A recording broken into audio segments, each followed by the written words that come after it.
আকাশ থেকে পড়ছে 200 টাকা 50 টাকার নোট। সেই টাকা কুড়াতেই ভিড় জমাচ্ছে এলাকার সাধারণ মানুষ। এক অদ্ভুত কাণ্ড, আকাশ থেকে নাকি পড়ছে টাকা।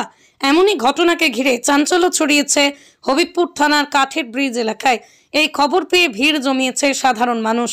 গত সোমবার থেকে রাস্তার উপরে পড়ছে টাকা, এমনই ভিডিও ভাইরাল হয়েছে সোশ্যাল মিডিয়ায়। যদিও ভিডিও সত্যতা যাচাই করেনি চেন বাংলা। দেখা গিয়েছে কখনো 200, কখনো 50 টাকা, 5 টাকা, 2 টাকা পড়ছে আকাশ থেকে। এই ঘটনাকে ঘিরেই হইচই পড়ে যায় গোটা এলাকায়। আর এই খবর যখন বিভিন্ন এলাকা ছড়িয়ে পড়ে, সেখানকার মানুষজন এসে এই এলাকায় ভিড় জমাচ্ছেন এবং টাকাও কুড়িয়ে নিয়ে যাচ্ছেন বাড়িতে। দেখা গেল এমনই ছবি সোশ্যাল মিডিয়ায়। কত টাকা পেলা তুমি? কোথা থেকে পেলা? ওর উপর থেকে পড়ছে? আমি দেখিনি তো, আমি ঢুকলাম দেখে 200 টাকা করে। বাড়ি গেছে। আমি লোকের মুখে শুনে আসলাম যে এখানে নাকি বলে গাছ থেকে টাকা পড়ছে। আপনি দেখেননি? না, আমি দেখিনি তো, শুনে এসেছি দেখতে। কোন জায়গায় এটা? কোথায়? আপনার নাম? শ্রীমতী হালদার।